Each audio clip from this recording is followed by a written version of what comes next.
This conference will now be recorded.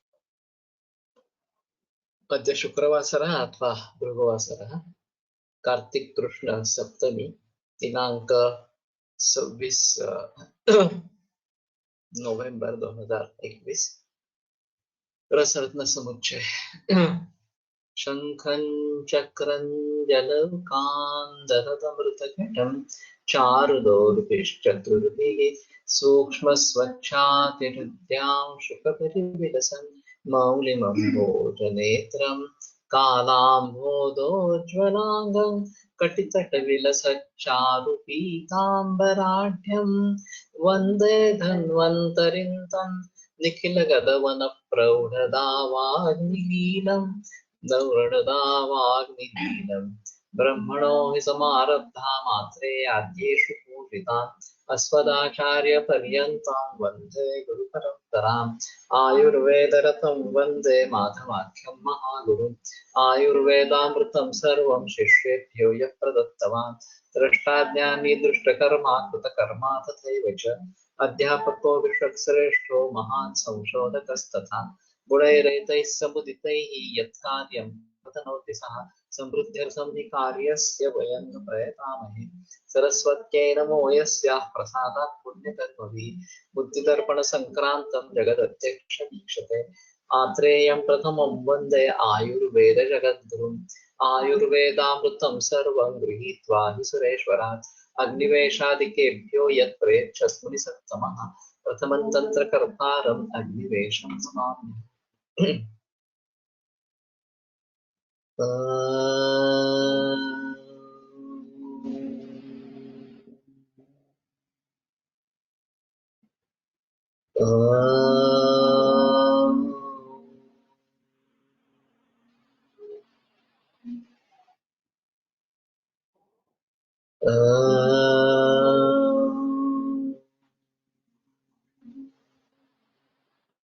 Om Shanti शांति शांति।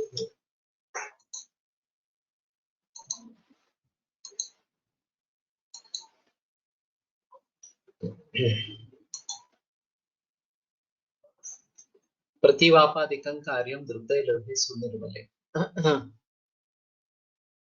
तो सुनिर्मल द्रुत लोह अगर है तो उसमें प्रतिवाप वगैरह चीजें देनी है, तो द्रुत और सुनिर्मल इस प्रकार का लोह होना चाहिए। यदा हुताशो दीप्तार्थे शुक्लोत्थान समन्विता शुद्धावर्तस्य काल सत्व निर्गम। जब अग्नि दीप्तार्ची और शुक्लोत्थान समन्विता, इसकी ज्वाला श्वेत वर्ण की भी होती है, शुद्धावर्त सतता ज्ञेय, तो उसको शुद्धावर्त अग्नि कहना चाहिए। सकाला सत्व निर्गमे, और उस समय में सत्व निकल आता है। द्रव्य द्रव्य निभा ज्वाला दृश्यते धमने यदा द्रावस्योन्मुक्ता सेयम बीजावर्तस्य उच्यते। जो द्रव्य द्रव्य है, इसका द्रव करने का है, उस प्रकार की ज्वाला अगर मापन के समय दिखती है तो यह अभी द्राव की उन्मुक्ता प्राप्त हो गई हो, ऐसा समझ लेना चाहिए। बीजावर्त से उच्चते, उसको बीजावर्त इस प्रकार का अग्नि कहलाते हैं। वह्निस्थमेव शीतम यत् दुक्तम स्वांग शीतलम। वह्नि पर ही जो शीत हो जाता है उसको स्वांग शीतल कहते हैं। अग्निराकृष्य शीतम यत् तद् बहिःशीतम युक्तम। अग्नि से निकाल कर जो ठंडा किया जाता है वो बहिःशीत इस प्रकार का है। तो स्वांग शीत के बारे में काफी बार बताया जाता है कि स्वांग शीतम समुद्रित्य इस प्रकार से, तो अपने आप उसको ठंड होने देना चाहिए। और बहिःशीत जो है उसको अग्नि से दूर करके रख देना चाहिए, ताकि जो थोड़ा अग्नि आगे मिलता रहेगा वो भी नहीं मिलेगा इस प्रकार से। क्षाराम्लैर औषधैर्वापि दोलायंत्र स्थितस्य हि पचनं स्वेदनाख्यं स्यान् मलशैथिल्यकारकम्। तो क्षाराम्ल औषध और क्षाराम्ल या औषध, इन दोनों में से दोलायंत्र स्थितस्य, दोलायंत्र में रखकर पचनं स्वेदनाख्यं स्यात्, उसको पचन करना ये स्वेदन बोलते हैं। मलशैथिल्यकारकम्, इसमें मल में शैथिल्य इस प्रकार का निर्माण होता है। उदित औषधे सहजं सर्वाम्ल कांचिके रविपेषणं बर्धनाख्यम सत बहिर्मल विनाशन। उदित का कुछ संबंध पाया नहीं गया एक्चुअली। तो उन औषधों के साथ सर्वाम्ल कांचिके रविपेषणम, इस उदित यानी कि नहीं तो कथित इस प्रकार का होगा, लेकिन उक्त होता है वो उदित नहीं है एक्चुअली। उदय पाने वाले इस प्रकार का अर्थ होगा। उस पेशेंट को मर्दन कहते हैं। बहिर्बल विनाशन, बहिर्बल का नाश करने वाला होता है। मर्दनादिष्ट वैश्य नष्ट पिष्टत्व कारकम तन्मूर्छनम ही वंगा ही मलादि दोष नाशनम स्वेदा तपादि योगेन स्वरूपापादनम ही यत् तदुत्थापनम इत्युक्तम मूर्छा व्यापत्ति नाशनम। तो इसके बारे में काफी बहस हुई थी। ये मूर्छन, उत्थापन और फिर बंधन इस प्रकार का बताया गया है। तो बहिर्मल या वंगा ही मलादि दोष ये पहले दूर करेंगे, फिर उत्थापन करेंगे। ये जो मूर्छा हुई थी उससे उसकी व्यापत्ति को दूर करेगा। और स्वरूप से विनाशन पिष्टत्वात् बंधनम ही तत् विद्वद्विद निर्जितस्सूतो नष्ट पिष्टिस्सौच। और अपने स्वरूप का नाश करके जो पिष्ट होने के कारण बंधन होता है उसको नष्ट पिष्टि सूत इस प्रकार का कहा जाता है। उक्तौषधैर्वर्धित पारदस्य यद्रस्थितस्योऽनुमधश्चति दियक् निर्यातनम पातन संतोन्य मुक्तम वंगा हे संपर्कजम कंचुकग्नम। तो ऊर्ध्वाधस्थितियक इस प्रकार का पातन भारत का उक्त औषध से मर्दित करके ये पातन उसको बोलते हैं। और वंग अहि संपर्क कंचुक, उससे संपर्क से जो कंचुक होते दोष उनको वो निवारण करता है। जल सैंधव युक्त से रसस्य दिवसत्रयं स्थितिस्थापनी कुंभे यासौ रोधन उच्यते। तो पारद को जल और सैंधव युक्त इस प्रकार से घट में 3 दिन तक रखना कुंभ में, यो स्यासौ रोधन उच्यते। तो ये क्रिया जो है उसको रोधन क्रिया इस प्रकार से बताते हैं। रोधना लब्ध वीर्यस्य चपलत्व निवृत्ते क्रियते पारदे स्वेदः प्रोक्तम नियमनम।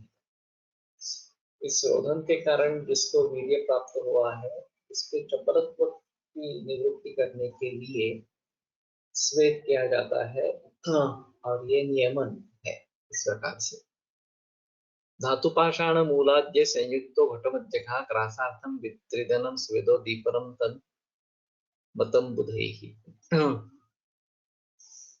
तो धातु पाषाण और मूल इससे संयुक्त घट मध्य में ग्रासार्थम विदितम त्रिदिनम स्वेदो, ग्रास के लिए 3 दिन स्वेद किया जाना, इसको दीपन इस प्रकार से कहा जाता है। ग्रासार्थम घन हेमादीनामिति शेषः। तो घन हेम वगैरह का ग्रास करवाने के लिए उसको इस प्रकार से उद्दीपित किया जाता है। स्वेदः दोलायंत्र कांजिका देना रस से विशेषा दीपनं ग्रास शक्ति संजनन क्रिया विशेषः रसेंद्र चिंतामणि कारेण दीपन द्रव्याणि ग्रंथ विधानि उक्तानि यथा अन्य विधानि काशीसम पंचलवणम राजिका मरीचानि च भूषिद्रु बीजमेकत्र टंकणेन समेधितम् आलोड्य कांचिके दोलायंत्रे पाकादिनैस्त्रिभिः दीपनं जायते सम्यक् सूतरागस्य चारणे अथवा चित्रकद्रावैः कांचिकैः तृतीयतनं प्रति। तो चित्रकद्राव और कांचिका ये भी एक योग बताया गया है। तो ग्रास ये बहुत ही अलग संकल्पना इस प्रकार की है। पारद सुवर्ण ग्रासी हो जाता है ऐसा कहना है। और लोगों का अनुभव ऐसा है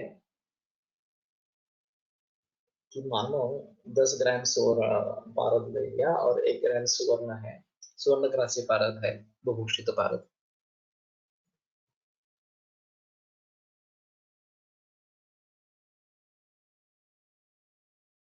तो उसका वजन 11 ग्राम होना चाहिए। 10 ग्राम पारद और 1 ग्राम सुवर्ण, लेकिन वो 11 ग्राम नहीं होता, उससे कम होता। तो उसका शक्ति में परिवर्तन हो जाता है, और इस प्रकार का विभूषित पारद जो सुवर्ण ग्रासी है उसमें एक सजीवों में जो शक्ति पाई जाती है कि किसी ग्रास का ग्रहण करना, इस प्रकार से उसका पचन करना और उससे शक्ति में रूपांतर करना, ये बात उसमें हो जाती है। तो ये एक अहम भूमिका है। भावी साठे ने जो प्रयोग किया था कि प्रोबेबल मेथड ऑफ डिटरमिनिंग अग्निमांद्य by the process of weighing, ये उनका एमएससी था, फिजिक्स का विषय था। और उनको ये कल्पना इससे प्राप्त हुई, ऐसा उनका कहना है कि स्वर्णग्रासी पारद होता है और वस्तुमान कम हो जाता है। तो ये कैसे होता है, ये देखने की कोशिश उन्हें करनी थी, लेकिन ये सुवर्ण पारद वगैरह सब महंगी चीजें हैं। तो ये अगर इस प्रकार के पारद में हो सकता है, तो सजीव में क्या होगा, ऐसा उन्होंने सोचा। और फिर वर्ल्ड वाइज को लेकर संशोधन किया। उनको कहा गया था कि तुम्हें जो भी खाना पीना करना है वो सब इकट्ठा करके एक पैन में सब रखो। पानी वगैरह जो लेना है वो भी आपको जितना चाहिए वो साथ में रखो, सभी का वजन करवाओ। अब जितना तुम्हें खाना पीना है, पानी लेना है, वगैरह जो भी कुछ करना है वो सब कर लो, और फिर जो शेष रहा है उसका फिर से वजन करो, तो अंदर कितना गया उसका पता चलेगा। मानो कि 60 किलो का आदमी है और 1 किलो और लीटर ऐसा कुछ उसने खा पी लिया अब उसका वजन 61 किलो इस प्रकार का हो गया। हर घंटे के बाद वजन करते रहेंगे तो 3 घंटे में वो फिर वापस 60 केजी पर आ जाता है। ये उनका प्रयोग था। और ऑलवेज में तो सभी ये दिखाई दिया कि सभी का आदमी अच्छा था, और टूट पड़ते थे पढ़ने पर, और जल्दी खत्म हो जाता था अन्न, या वजन जो है वो तुरंत वापिस आ जाता था। अब जब मरीजों में यह प्रयोग किया गया तो पता चला कि 5-5, 6-6 घंटे तक वजन कम नहीं होता है। कई लोगों में भी ऐसा भी होता है कि आदमी बहुत ही मंदा है, तो कल शाम को खाना खाया, दूसरे दिन वो खाना वैसे के वैसे उलट गया। तो शरीर ने काफी कोशिश की, आदमी ने काफी कोशिश की, लेकिन बचा नहीं पाए, और फिर शरीर ने निर्णय कर लिया कि इसको फेंक ही देंगे, इसका कोई आगे होने वाला इस प्रकार का नहीं है। तो ये सबसे मंदा अग्नि इस प्रकार का रहेगा। लेकिन अगर हम अग्नि का कुछ स्केल निर्धारित कर सकते हैं कि 10 से 100 इस प्रकार से, और 40 के 60 के बीच जो अग्नि है वो सामान्य इस प्रकार का है। 40 से नीचे है तो मंदाग्नि है, 60 से आगे है तो तीक्ष्णाग्नि है, इस प्रकार से। और फिर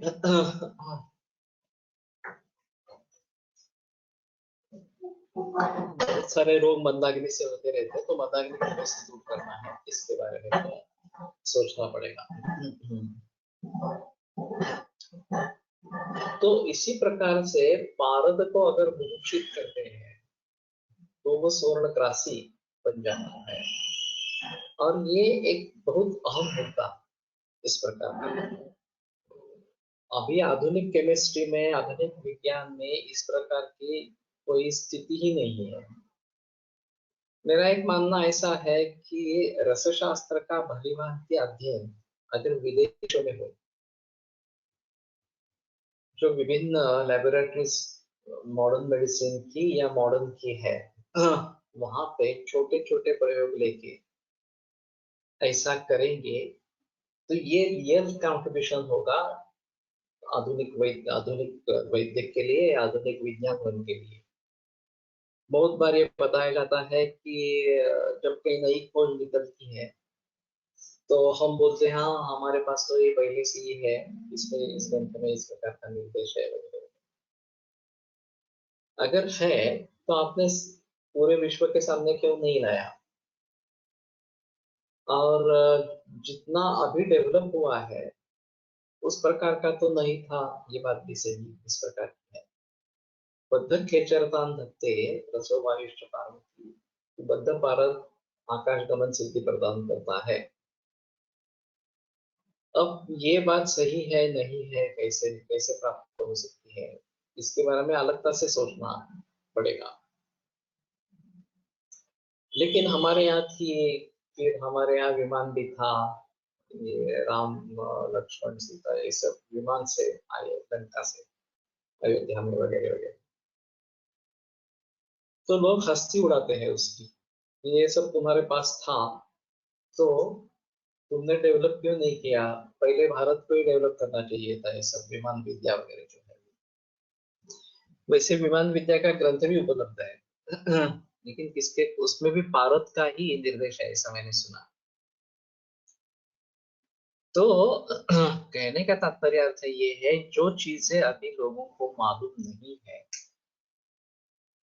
ये कॉपर टॉक्सिक है, पार टॉक्सिक है, इसी प्रकार की संकल्पनाएं रूढ़ है। और पारद अंदर लेने से क्या होगा, गजब होगा। अभी तक लोगों को ये पता नहीं चला है कि सूक्ष्मकर वगैरह सारे औषधि द्रव्यों में भी पारद है, आरोग्य वर्धन में भी पारद है, या त्रिभुवन कीर्ति में है वगैरह वगैरह इस प्रकार से लोग सेवन करते हैं, उनको पता नहीं चलता। सिर्फ ये नाग वाली जो मेडिसिन है उनके बारे में संदेह रहता है कि ये नाग अगर अशुद्ध हो तो उससे तकलीफ होगी वगैरह। तो मेरा कहने का तात्पर्य है कि जब तक आप ये विदेश के लेबोरेटरी से सिद्ध नहीं करेंगे तब तक कोई मानेगा नहीं। पतंजलि ने बहुत अच्छा सेटअप किया है हरिद्वार में, उनकी लैब का अल्ट्रा मॉडर्न लैब। फिर भी उसके परिणामों को, नतीजों को भी कोई भी देश मानेगा नहीं। ये अगर कोलैबोरेशन में काम करती है विदेशों से तो शायद कुछ बात होगी, या हमारे सीसीआरएस को कोलैबोरेशन में काम करना चाहिए बाकी देशों के सिलसिले में, तो शायद ये बात हो सकती है। बालेंदु प्रकाश की एक खासियत है उसका जो एक वाली पानी, व्यान शब्दाचा अर्थ काय आहे, आकाश गमनाशी संबंधित आहे, ऐसा ही लगता है आकाशगमन से संबंधित। यहाँ हमारे यहाँ तो विमान का अर्थ चर संहिता में बिल्कुल ही अलग, लेकिन ये जो भारद्वाज लिखित विमान शास्त्र है उसमें तो विमान का मतलब विमान, आज का जो एरोप्लेन है वही है इस प्रकार।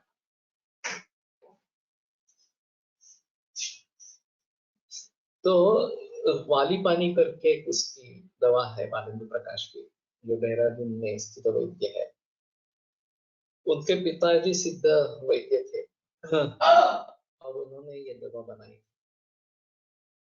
संयोग से हाँ, उनका देहांत हो गया और इनके हाथ में ये दवा लग गई बीए में सोने के बाद। तो एक ल्यूकेमिया की केस आई उनके पास और उन्होंने उसका प्रयोग किया और फिर बहुत अच्छे रिजल्ट्स आ गए और वो भी बच गया इस प्रकार से।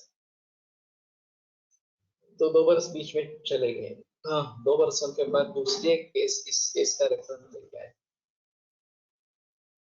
तो उसके एलोपैथी के जो रिपोर्ट्स थे उसमें कुछ बदलाव था और बुक पिक्चर नहीं था। तो उन्होंने मरीज के रिश्तेदारों को कह दिया कि ये हमारे ग्रंथ में नहीं है इसका वर्णन, तो हम कुछ नहीं कर पाएंगे।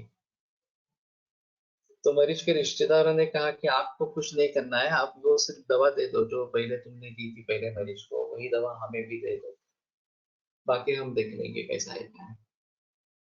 तो उन्होंने दवा दे दी, उससे भी फायदा हुआ, उस केस में भी फायदा हुआ। तो इनके पास काफी केसेस बढ़ गए। मैंने सुना था तब उनके पास 60 केसेस पूरे विश्व भर के हुए थे ल्यूकेमिया के। लेकिन उसमें भी ऐसा है कि ब्लास्ट सेल्स अगर ज्यादा है तो ट्रीटमेंट नहीं देते। क्योंकि वो कहते हैं कि मेरा ये यशस्विता मेरी बिगड़ जाती है। मेरे पास काफी मरीज ऐसे हैं जिनमें 90% ब्लास्ट है, बचने के चांसेस नहीं है इस प्रकार से। फिर भी मैंने ट्रीटमेंट करी है, आखिरी सांस तक ट्रीटमेंट करी है, मैंने छोड़ा नहीं इन केसेस को। लेकिन इन्होंने तो ये कर दिया कि नहीं नहीं इसमें नहीं करना है। और एक सिंगल डिसीजन की और सिंगल मेडिसिन, ये तो एलोपैथी के लिए बहुत अच्छा का है, तो सीसीआरएस ने उसको पकड़ लिया। और फिर उसके प्रेजेंटेशन हुए, उनको पद्मश्री मिली इस खोज के लिए इस प्रकार से। तो मैंने उनसे कहा था कि आपके पास बहुत सारे विदेशों के रिपोर्ट्स हैं आपके मरीजों की, तो वो पब्लिश करो। रसशास्त्र के बारे में जो गलत सहमियां हैं कि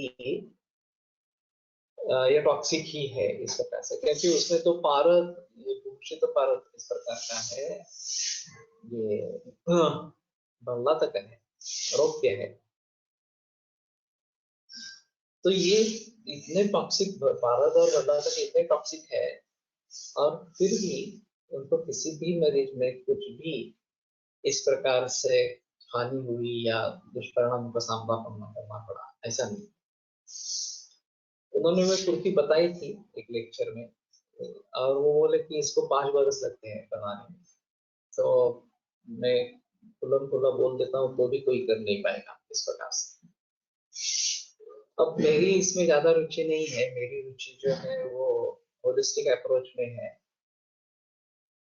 उनके पास बाकी कैंसर के भी मरीज आए, लेकिन उनमें कुछ सफलता नहीं मिली, और ये बोलते हैं कि हाँ मरीज आते हैं, मैं दवाइयाँ देता हूँ, लेकिन मेनली उसका काम ल्यूकेमिया पर है।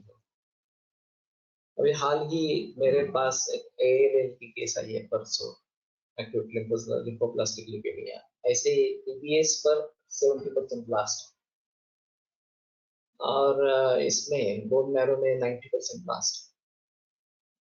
ये खतरनाक बीमारी है, और प्लास्टिक क्राइसिस अगर हो जाता है तो बचने के कोई चांसेस नहीं रहते। लेकिन इनके पास अगर चाहे ब्लास्ट सेल्स कम होने के जरिए काफी सक्सेसफुल केसेस है, और इस प्रकार के वाली पानी का प्रयोग किया गया है, तो लेबोरेटरी में उसको टेस्ट करे, एनिमल स्टडी करे, और ये रिपोर्ट्स को सामने रखे, तो रसायनशास्त्र की मेडिसिन टॉक्सिक नहीं है इतना तो प्रूव हो जाएगा, बाकी बात छोड़ो।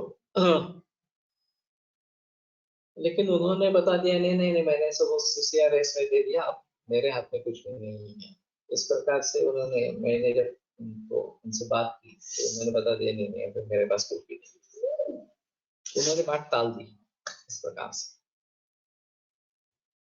तो ये बड़ा अजीब नमूना इस प्रकार का है। फिर भी मैं मानता हूँ इसकी एक महत्ता है। ये फोकस्ड अप्रोच है, एक सिंगल द्रव्य, सिंगल रोग इस प्रकार के, सिंगल एंटिटी इस प्रकार। फिर भी अगर कुछ लोग इससे बच जाते हैं, आरोग्य को प्राप्त करते हैं, तो भी सही है। तो कहने का तात्पर्य अर्थ ये है कि रसशास्त्र के औषध के बारे में एक स्वर्णग्रासी पारद होना ये एक अहम मुद्दा है, क्योंकि ये आधुनिक फिजिक्स में तो इस प्रकार की कोई संकल्पना ही नहीं है कि बुभुक्षित पारद होता है और स्वर्ण का ग्रास करता है, और वस्तुमान उसका कम हो जाता है स्वर्ण का। ये बड़ी अजीब बात है। और लोगों को तो शुरू में इसमें विश्वास ही नहीं होगा, जब खुद अपने लाइफ में करेंगे तब पता चलेगा। अब आयुर्वेद के शास्त्रीयत्व के बारे में काफी बहस होती है। आधुनिक पैरामीटर्स के आधार पर आयुर्वेद शास्त्रीय है या नहीं है, ये एक बात। और आयुर्वेद विषयों का प्रयोग करने वाला है तो वो सुरक्षित है या नहीं, ये दूसरी बात। अब जब भी इस प्रकार के उदाहरण सामने आते हैं कि लेड की टॉक्सिसिटी, अब अभी तक दूसरी टॉक्सिसिटी के बारे में सुना नहीं है, केवल लेड की टॉक्सिसिटी के बारे में ही सुना गया है। तो उसमें हमें ये सोच समझकर कदम उठाने हैं कि आयुर्वेद अगर अच्छी तरीके से दवाई बनती है तो टॉक्सिक 100% नहीं है, नॉन टॉक्सिक है।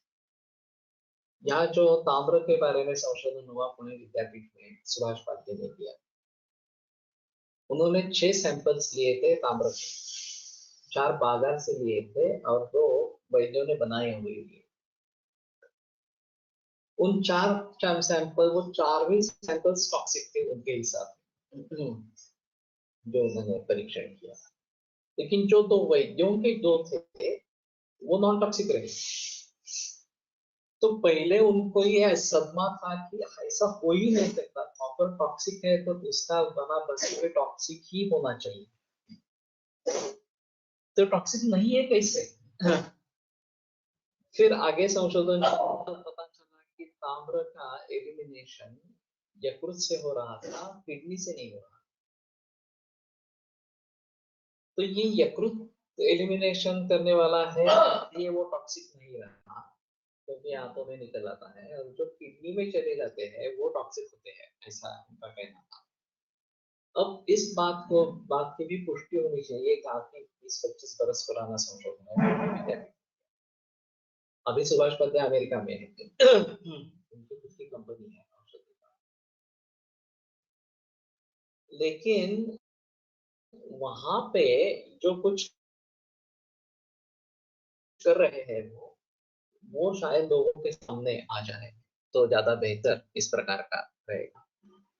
अभी फिलहाल परिस्थिति ऐसी है कि सीसीआरएस को इसमें लीड लेना है, और आयुर्वेदिक दवाइयाँ नॉन टॉक्सिक है ये सिद्ध करना है, अगर अच्छी तरीके से बनती हो तो इस प्रकार से।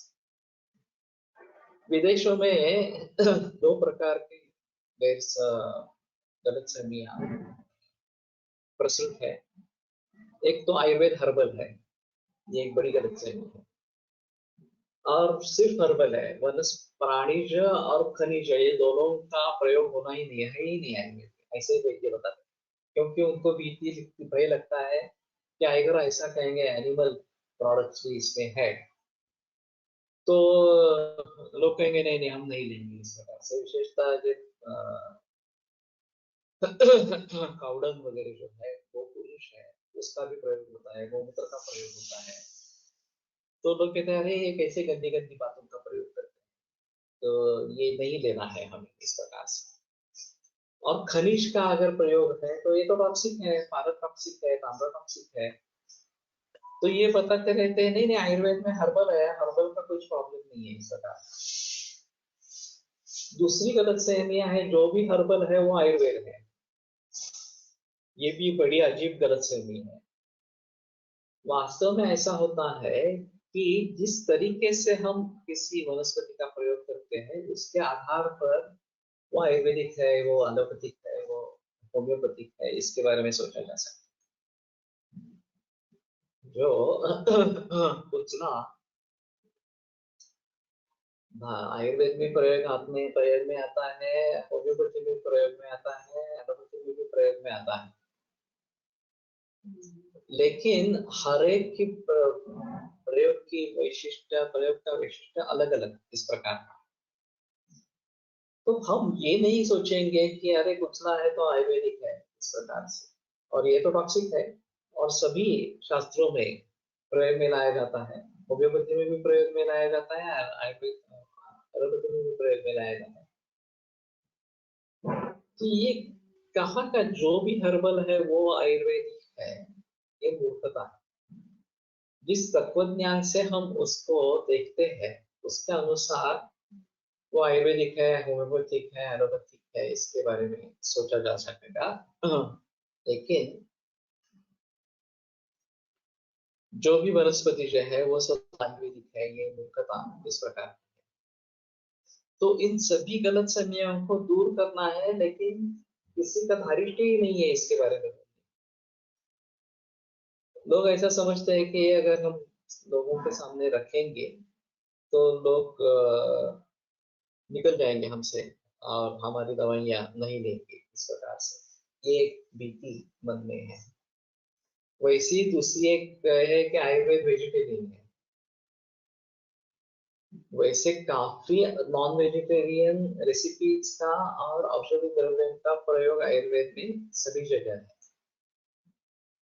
और बलम परम तच्च बलप्रदम बलम ज्ञानम दोषारम परम तच्च बलप्रदम, इस प्रकार के माउसरस के बारे में बताया गया है। तो ये कहाँ से लाया कि आयुर्वेद वेजिटेरियन है, सिर्फ वेजिटेरियन का ही पुरस्कार करता रहता है इस प्रकार से। तो हमें इन सभी के बारे में वास्तव क्या है ये लोगों के सामने रखना है, चाहे धीरे धीरे करें। लेकिन जगत्तेव मनौषधम न किंचित विद्यते द्रवम वशान नानार्थे योगो योग योगो, ये हमारी प्रतिज्ञा है कि पूरे विश्व भर में एक भी चीज ऐसी नहीं है कि जिसका औषध के रूप में प्रयोग नहीं किया जा सकता। तो किसी भी चीज का औषध के स्वरूप में प्रयोग किया जा सकता है। चाहे खनिज द्रव्य हो, चाहे प्राणिज द्रव्य हो। तो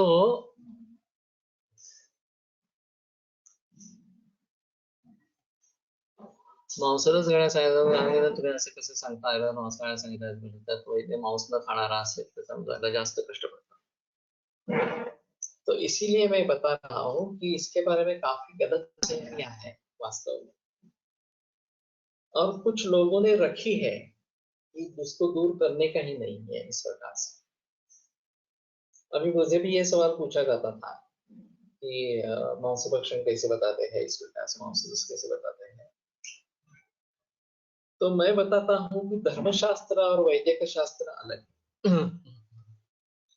धर्म के अनुसार मांस भक्षण करना है नहीं करना है ये अलग बात इस प्रकार की होगी। वैदिक के अनुसार देखा जाए तो हमारे यहाँ मांसाहार सेवन करने वाले लोग भी आने ही वाले हैं। ऐसा नहीं है कि केवल शाकाहारी लोगों को ही हम ट्रीट करेंगे। और फिर उसमें क्या लेना है क्या नहीं लेना है, कैसे लेना है, ये तो हमें बताना ही पड़ेगा। तो हमें ज्ञान तो कम से कम होना चाहिए। वैसे 8 प्रकार का मांस बताया गया है, जो आहार वर्ग बताए गए उसमें मांस वर्ग अलग तरीके से बताया गया है, सभी तरीके के मांसों का वर्णन है वहां पे।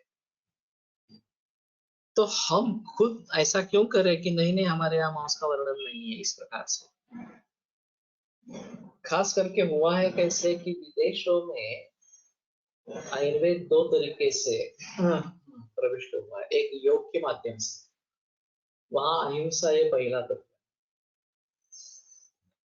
और फिर बहुत सारे योग साधक जो विदेशों के हैं, जो पहले मांसाहार करते थे उन्होंने मांसाहार छोड़ दिया है, वो सभी वेजिटेरियन बन गए हैं। और दूसरा इस्कॉन जैसी मूवमेंट है, वो भी मांसाहार से वर्जित इस प्रकार से है। तो इस्कॉन के कई टेम्पल्स है, उनमें प्रसाद वगैरह सब दिया जाता है, वो सब तो वेजिटेरियन इस प्रकार का ही रोल है। और फिर उसके साथ आयुर्वेद जुड़ गया, तो लोगों ने समझ लिया कि आयुर्वेद भी वेजिटेरियन ही सिर्फ है, और उसके आधार पर ही हमें चलना है, इनका प्रयोग नहीं करना है। अहिंसा प्राणवर्धना नाम, ये भी हमारा सूत्र है कि अहिंसा करेंगे तो प्राणवर्धन करने वाले चीजों में वो सबसे अहम इस प्रकार का। और यही हम कैंसर में देख रहे हैं, हम हिंसा कर रहे हैं और प्राण बढ़ाने की कोशिश कर रहे हैं, प्राण बढ़ते नहीं है। हिंसा कैंसर सेल्स की भी होती है, नॉर्मल सेल्स की भी होती है, और प्राण तो बढ़ता नहीं है, अकाल मृत्यु हो जाती है। कम से कम आयुर्वेद की दवाइयां ले ले, हिंसा को टाले इस प्रकार की कैंसर सेल्स की। तो चाहे कैंसर मिटे या न मिटे, लेकिन आयु तो प्राप्त होती है और बेटर क्वालिटी ऑफ लाइफ मिलती है और ज्यादा बरस अच्छी तरीके से जी लेते हैं। तो अहिंसा प्राणवर्धना नाम ये भी है एक सूत्र इस प्रकार का। अब हिंसा किसको कहे, अहिंसा किसको कहे, ये भी और एक अलग इस प्रकार की बात है। तो अधर्म जनन अगर होता है तो हिंसा त्याज्य है, अधर्म जनन नहीं है तो हिंसा त्याज्य नहीं। एक सीधा साधा उदाहरण सैन्य का, लड़ाई का है कि शत्रु हम पर आक्रमण कर रहा है, उसकी हिंसा नहीं करेंगे तो हमारा अधर्म होगा, हिंसा करेंगे तभी धर्म होगा। इस प्रकार से क्योंकि हमें अपना प्रतिकार खुद करना चाहिए इस प्रकार से। अरे तुमने शत्रु को मार दिया, ये तुमने बड़ा अधर्म किया, तुमने हिंसा किया, ऐसा कोई नहीं कहेगा। और अगर हम उसको मारते हैं तो वो हमें मार देगा, तो मतलब ही क्या रहा इस प्रकार से। तो इसके बारे में काफी बहस होती रहती है कि ये हिंसा निषिद्ध है या अधर्मजनक है वगैरह वगैरह। और वैसे देखा जाए तो शाकाहारी लोग भी वनस्पतियों की हिंसा ही करते हैं। शाकाहार जो है वनस्पति से संबद्ध है, उनका भी जीव है, वो भी सजीव है। हम ऐसा तो नहीं मानते कि ये निर्जीव है। जीवो जीव से जीवनम, यही प्रिंसिपल है। एक जीव ही दूसरे जीव का सहारा हो सकता है। निर्जीव वस्तु को किसी सजीव की आवश्यकता नहीं है, लेकिन सजीव को सजीव की ही आवश्यकता है, चाहे वो वनस्पति से लेवे या फिर प्राणियों से लेवे इस प्रकार से। अब व्यक्त हिंसा और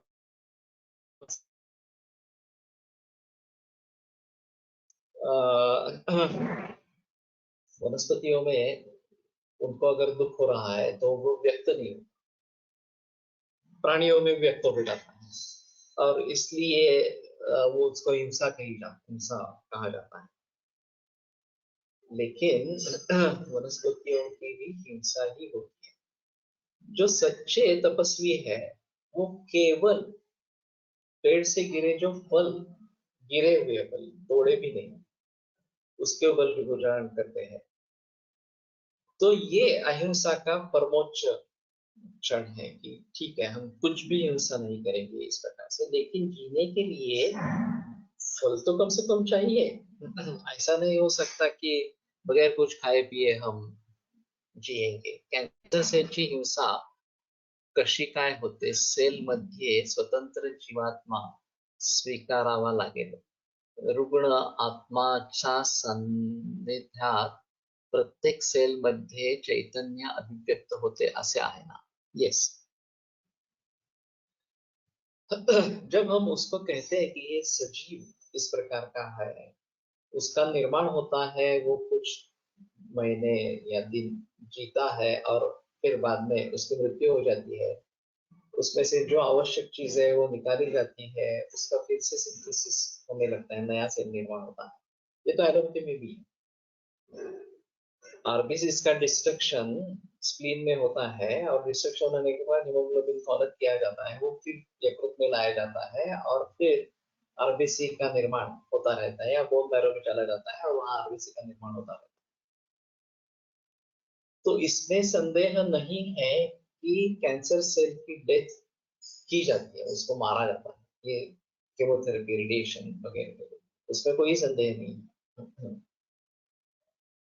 अब आत्म तत्व जो हमारा है वो संपूर्ण शरीर व्यापक इस प्रकार का है, उसका विभाजन भी नहीं होता इस प्रकार से। तो सिर्फ ऐसा रहेगा कि उसके संपर्क से चैतन्य है, आत्मा व्यापक है।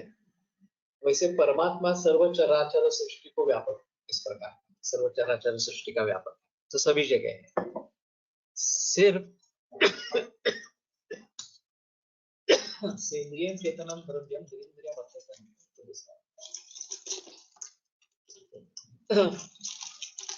इंद्रियों के द्वारा उसकी चेतना व्यक्त होती है और अचेतन जो है वो निरिंद्रिय है इस प्रकार से।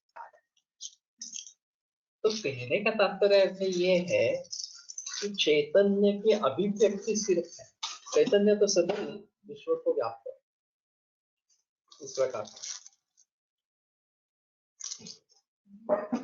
और इसलिए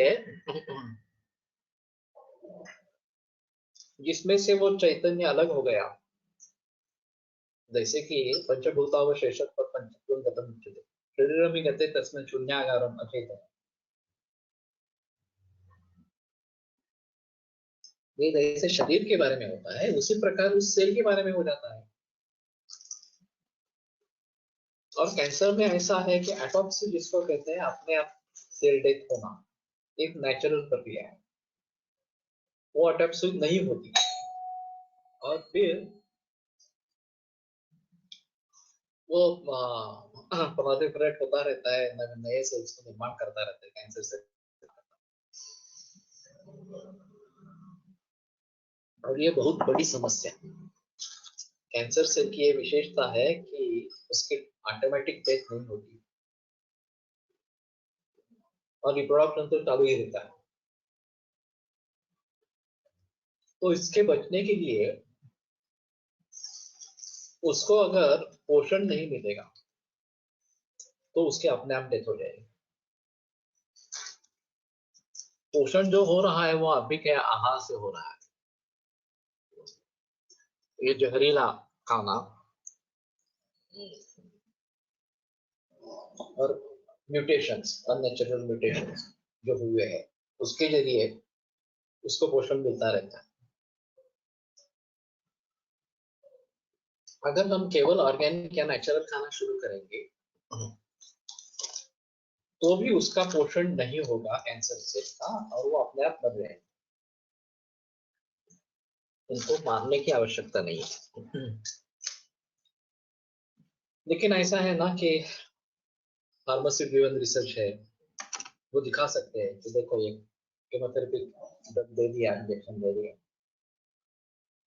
ट्यूमर साइज इतना था वो इतना कम हो गया, मार्कर इतने कम हो गए, तो देखो कितना अच्छा सुधार हो गया इस प्रकार। और यही दिखाकर बहुत सारे लोगों को बेबस किया जाता है कि आपको केमोथेरेपी ही करनी है, दूसरा कोई चारा ही नहीं है, वगैरह वगैरह। और ये बहस होती रहती है कि एक बार जब निर्माण हुआ वो जाएगा कैसे। मेरी एक एलोपैथिक डॉक्टर के साथ बात हुई थी। उसका कहना था ट्यूमर एस्टेब्लिश हो गया, इतना बड़ा ट्यूमर हो गया, अब ये जाएगा कैसे। तो मैंने कहा जैसे निर्माण हुआ उसी प्रकार से उसका लय होना चाहिए। निर्माण कैसे हुआ ये अगर पता चले तो ये शरीर में ही निर्माण हुई चीज है, उसको शरीर में ही खत्म होना है। दवाई न देने की, खत्म करने के लिए दवाई देने की जरूरत नहीं है। लेकिन ये रास्ता लंबा रास्ता इस प्रकार का है, तुरंत आपको उस प्रकार के रिजल्ट्स नहीं दिखेंगे कि ट्यूमर कम होता जा रहा है या फिर मार्कर सुधर रहे हैं इस प्रकार से। हमारी दवाइयों के बावजूद पेशेंट की क्लिनिकल कंडीशन अच्छी है फिर भी मार्कर्स बढ़े हुए हैं, ट्यूमर बढ़ा है, इस प्रकार से दिखता है, तो लोग घबरा जाते हैं, अरे ये कुछ काम नहीं कर रही ट्रीटमेंट इस प्रकार से, ट्यूमर तो बढ़ ही रहा है, मार्कर्स भी बढ़ रही है, तो छोड़ देना चाहिए उसको, एलोपैथी में शरण जाना चाहिए इस प्रकार से। तो मैं उनको बताता रहता हूँ कि इम्यूनिटी प्रोग्रेशन और डिसीज प्रोग्रेशन पैरेलल चलते हैं। जब तक इम्यूनिटी उतनी नहीं बढ़ती कि वो डिसीज के ऊपर काबू पाए तब तक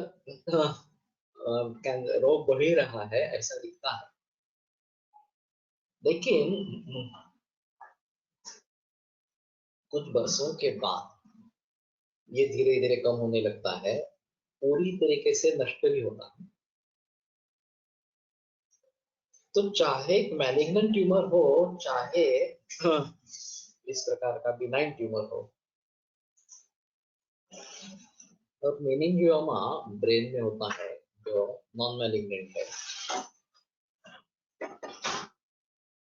ऑपरेशन करवाते हैं फिर से भी जो होता है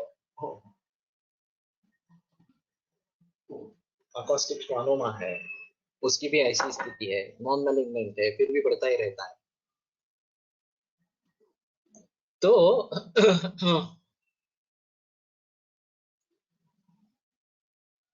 इस सभी के बारे में अगर सोचना पड़े तो लोगों को ये बताना बहुत आवश्यक है कि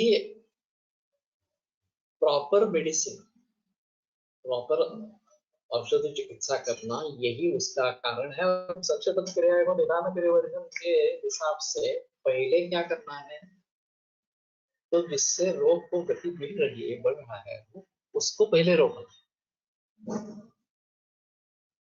तो कम से कम लाइफस्टाइल को सुधरो, ऑर्गेनिक या नैसर्गिक खाना आरंभ करो, देसी गाय का दूध आरंभ करो, तो जो उसको रफ्तार मिल रही है कैंसर को, वो कम हो जाएगी, कैंसर से मरने लगेंगे और फिर ट्यूमर कम होता जाएगा।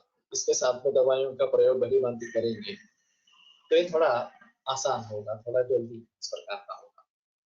अहिंसा में अल्पार्थ में है, इसका मतलब बिना हिंसा जीवन अशक्य है, इसलिए कम से कम हिंसा करते हुए जीना, इसलिए मांसाहार की अपेक्षा शाकाहार अहिंसक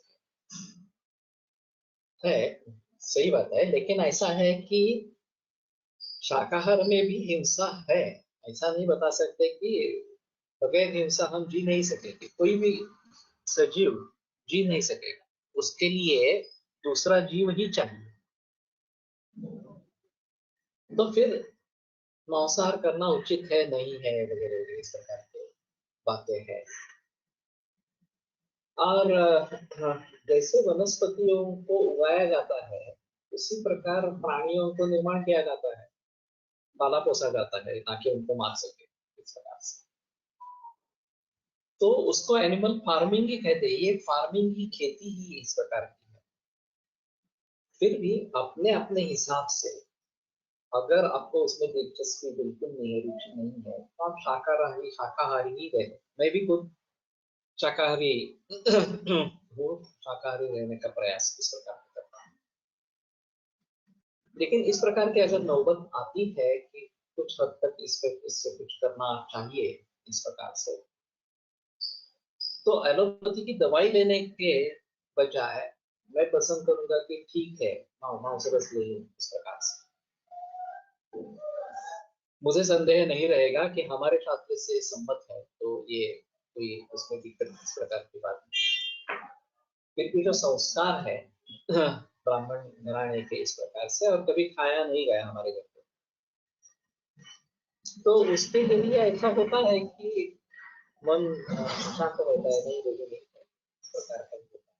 तो जहां तक हो सके टाल सकें इसको। लेकिन कॉम्प्रोमाइज अगर करना पड़ता है कि एलोपैथी की दवा लेनी है, तो उसके बेहतर है तो आयुर्वेद में ही इसके शरण में जाए, ये बेटर ऑप्शन इस प्रकार। तो ये सभी संस्कारों का परिणाम होता रहता है। जिनके घर में मांसाहार शुरू से है, चाहे मुस्लिम फैमिलीज हो, चाहे मराठा वगैरह इस प्रकार के लोग हो, या बाकी कास्ट के शेड्यूल कास्ट, ओबीसी वगैरह वगैरह, घर में मांसाहार बचपन से प्रचलन में है, उनके मन में ये आशंका भी नहीं आती है कि ये गलत है वगैरह वगैरह इस प्रकार से। क्योंकि वो बहुत सारे संस्कार है, बरसों के संस्कार है, पीढ़ियों के संस्कार है, तो उन्हें कुछ ऐसा नहीं लगता कि मैं कुछ गलत कर रहा हूँ इस प्रकार से। लेकिन फिर भी इससे भी बेहतर है कि अगर हम शाकाहार की तरफ मुड़ेंगे इस प्रकार से। लेकिन जीवो जीवस्य जीवनम, ये तत्व तो ध्यान में रखना ही है, इसको हम टाल नहीं सकते। तो किसी भी हालत में ऐसा नहीं होना है कि अरे हम शाकाहार दे रहे हैं तो हम हिंसा नहीं कर रहे हैं, ऐसी तो बात नहीं है। तो उनमें हिंसा व्यक्त नहीं होती है, उनका रोना धोना ये व्यक्त नहीं होता है, इतना ही है जो प्राणियों में स्पष्ट रूप से दिखाया जाता है, दिखाई देता है इस प्रकार से। ठीक है, हम निकले आयुर्वेद के बारे में जो गलतफहमियां पूरे विश्व भर में है और उनको दूर करने का कोई प्रयास नहीं कर रहा है। तो इसमें एक अहम गलती है कि आयुर्वेद क्या है। आयुर्वेद वैसे देखा जाए तो एक तत्व ज्ञान शास्त्र,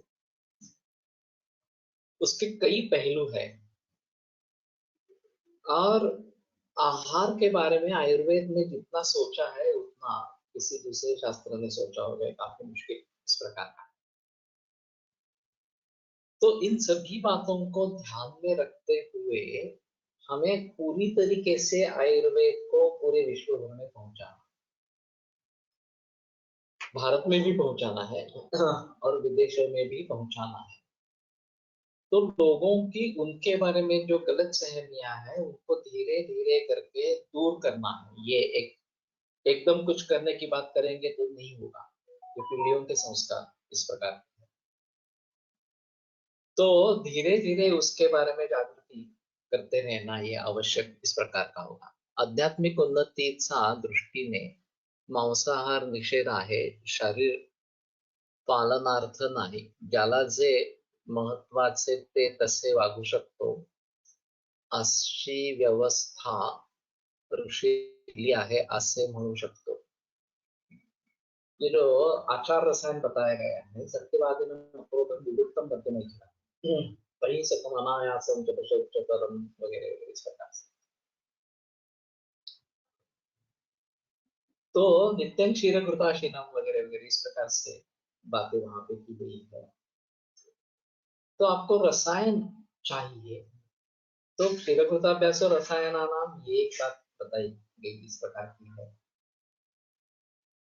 और फिर उसमें मांसाहार का निर्देश नहीं है। निवृत्तम मध्य मैथुन, मध्य और मैथुन दोनों से निवृत्ति अपेक्षित इस प्रकार की है। तो निवृत्ति होने के लिए पहले प्रवृत्ति है और फिर बाद में निवृत्ति हो गई है, ऐसी बात होती है। तो उन लोगों को भी जिनको मद्यपान की आदत है उनको भी अगर आचार रसायन का सेवन करना है तो उसे निवृत्ति देनी है, इस प्रकार का वहां पे निर्देश है। तो अगर हम अध्यात्म की तरफ मुड़ना चाहते हैं तो निस्संशय इस प्रकार का अहिंसा का आश्रय करें। श्री एम की जो किताब है अड्वेंटिस्ट हिमालयन मास्टर, उनके जो महेश्वरानंद गुरु है वो उनको कहते हैं कि तुम्हें कौन सा वहां का दरगाह ज्यादा प्रसिद्ध है, अजमेर, वहां जाना है इस प्रकार से। और वो भी वहां पे उनको मिलेंगे और वहां के कोई मुल्ला है, मुल्ला मौलवी, उनसे मुलाकात करेंगे वो हमें भोजन के लिए न्योता देंगे तो हमें वो स्वीकार करना है इस प्रकार से। तो ये पहुंच जाते हैं श्री वहां पे और वो भी महेश्वरानंद भी आते हैं तो बुलाते हैं कि आप हमारे यहाँ खाना खाएं। तो बोलते हैं ठीक है क्या बनाऊं।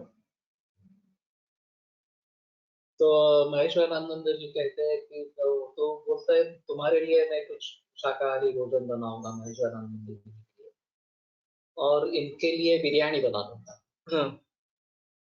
तो महेश्वरानंद जी कहते हैं सभी के लिए बिरयानी चाहिए, इसकी ऐसी कल्पना है कि उसकी माँ ही सबसे बेहतर बिरयानी बनाती है, उसके उसका कोई है ही नहीं दुनिया भर में बिरयानी बनाने वाला। तो ये गलत फहमी दूर करनी है। और महेश्वरानंद भी उस समय वो बिरयानी का आस्वाद लेते हैं, इस प्रकार की वो कथा है। तो कहने का तात्पर्य अर्थ ये है कि ये सब हमारे ऊपर जो संस्कार है उसके अनुसार हम उस प्रकार से सोचते रहते हैं। और महेश्वरानंद कहते हैं कि उनसे तुम्हें कुछ सीखना है इसलिए हम अजमेर में आए हैं। अब श्री एम तो मुस्लिम है मूल रूप से, वो पूर्व जन्म के हिंदू है। अब ये बातें कैसे समझ में आएगी अब तो वो मुस्लिम है, उन्हें नॉनवेज खाने में कुछ तकलीफ नहीं है। महेश्वरानंद जी का क्या। तो ये सभी बातें एक उच्च आध्यात्मिक स्तर पर जाएंगे तो फिजूल है, इसके बारे में कुछ बताना मुश्किल इस प्रकार का। तो कहने का तात्पर्य अर्थ ये है कि अगर हम सच्ची उन्नति अध्यात्म में करना चाहते हैं तो उसके मार्ग अलग इस प्रकार के हैं। सामान्य रूप से जीवन के लिए इनके बारे में ज्यादा सोच करने की जरूरत नहीं है। फिर भी तुम्हारी जिसमें रुचि हो, साकार में रुचि हो तो साकार में ही सही। आप उसके आधार पर अच्छी तरीके से जी सकते हैं, उसमें कोई प्रॉब्लम इस प्रकार की नहीं। यहाँ डॉक्टर गंगवाल है, वो बहुत जिद से शाकाहार का प्रचार प्रसार करते रहते हैं इस प्रकार से। तो ठीक है, हर एक की अपनी अपनी राय इस प्रकार की होती है। लेकिन जो आयुर्वेद के बारे में गलत फहमियां पूरे विश्व भर में है, भारत में है, उनको दूर करना ये एक अहम मुद्दा इस प्रकार का रहेगा। इसमें दो प्रकार की गलत फहमियों के बारे में, एक आयुर्वेद शाकाहारी है ये एक गलत फहमी है, और आयुर्वेद केवल वनस्पतियों का प्रयोग करता है ये भी दूसरी गलत फहमी है। भारत में तो लोग मानते हैं कि गौमूत्र अच्छा है, पीना है वगैरह, लेकिन विदेशों में ये काफी मुश्किल होता है कि गोमूत्र कैसे पिएंगे इस प्रकार से। ये तो मल है, त्याज्य है इस प्रकार से। और फिर इस प्रकार के खनिजों का प्रयोग करना है, ये तो टॉक्सिक होते हैं, इनका कैसे प्रयोग करें, ऐसे उनके मन में उसके बारे में गलत सहमियां। तो इन सभी गलत सहमियों को दूर करना है। योगा तो विषम तीक्ष्ण उत्तमम भेषजम भवे, उसके जो वैवाहिक विकासीय जो गुणधर्म है उन्हीं के कारण ये तुरंत लाभदायक इस प्रकार का होता है। अगर हम उसको निर्विष बना के इनका प्रयोग करेंगे, इनके वैवाहिक विकासीय गुणों का प्रयोग करेंगे तो नॉन टॉक्सिक होगा। एलोपैथी ने ये तो सीखा नहीं है, उनकी दवाई उतनी जल्द काम करती है क्योंकि वो टॉक्सिक है, इसीलिए तो काम करती है। और टॉक्सिक होने के जरिए उसके साइड इफेक्ट्स होते रहते हैं। साइड इफेक्ट्स करना दूर करने के लिए कोई प्रयास ही नहीं है, विचार ही नहीं है उनमें कि एस्पिरिन की इस प्रकार के साइड इफेक्ट्स है या फिर ऑक्सीजन के इस प्रकार के टॉक्सिक इफेक्ट है, एंटीबायोटिक्स के इस प्रकार के टॉक्सिक इफेक्ट है, ये तो मालूम है। लेकिन इन टॉक्सिक इफेक्ट्स को कम कैसे करेंगे उसका कोई तत्व ज्ञान ही नहीं है उनके पास। क्योंकि जो विचार हमारे ऋषि मुनियों ने वर्षों से, हजारों वर्षों से किए हैं कि नॉन टॉक्सिक उसको कैसे किया जाए, भस्म की प्रक्रिया है, भावनाएं देना है, पुट देना है वगैरह वगैरह इस प्रकार से, वो तो कोई सोच है ही नहीं। तो ये अहमियत है हमारे शास्त्र की कि बहुत सोच समझ कर रसशास्त्रों को एडॉप्ट कर लिया है। हाँ, उसके सभी दुष्परिणामों को दूर रखते हुए, उसके परिणामों को बढ़ाते हुए, अच्छे परिणामों को बढ़ाते हुए रसशास्त्र को शामिल कर लिया। तो ये हमारे लिए गौरव का विषय है कि हमारे ऋषि मुनि कितने अच्छे रहे और किस तरीके से उन्होंने ये सब कर लिया मगर इस प्रकार से। तो हमें इसके बारे में जरूर सोचना है और गलतफहमियां जो फैल रही है उन गलतफहमियों को दूर करना है। अभी ऐसी बात हो सकती है कि जो बिल्कुल ही इसको सहन नहीं कर पाएंगे कि नहीं नहीं ये अहिंसा ही होनी चाहिए, हिंसा नहीं होनी चाहिए वगैरह वगैरह इस प्रकार से बातें, शाकाहार ही होना है इस प्रकार के बारे में। तो धीरे धीरे उनके मतों में परिवर्तन लाना ये जरूरी इस प्रकार का होगा। और वनस्पतियों की भी हिंसा होती है ये बात सामने लाना बहुत जरूरी इस प्रकार का। और जीवो जीवन से जीवनम यही वास्तव है, यही सत्य है, ये भी लोगों के सामने लाना बहुत जरूरी इस प्रकार का। तो हम सजीव है और हमारे लिए सजीव ही खाना है, सभी के लिए। प्राणी हो, पशु हो, पक्षी हो या फिर पेड़ पौधे हो, उन सभी के लिए सजीव खाना ही होना है। तो केवल एक पानी ऐसा है कि जिसको सजीव कहेंगे या निर्जीव कहेंगे। रसिक पावस्कर ने एक सवाल उठाया था कि जिसका नियमित रूप से प्रयोग होता रहता है, सभी के द्वारा होता रहता है। और जीवनम तर्पणम हृदय, पहला गुणधर्म कार्य जो बताया, जीवन बताया गया है उसका पानी।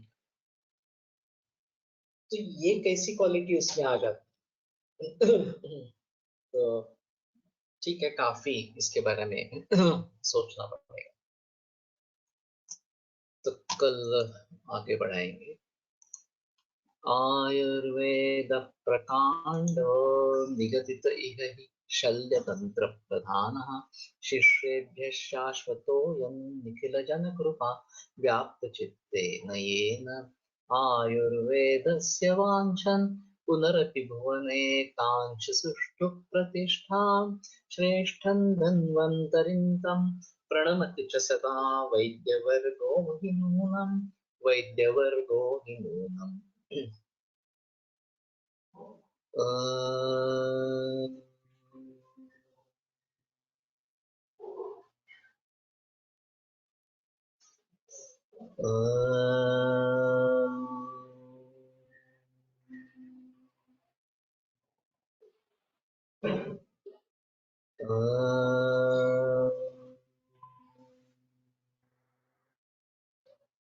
ओम शांति शांति शांति। विरम्यते व्याख्यान व्यापारा श्वः पुनरपि मिलिष्यामः।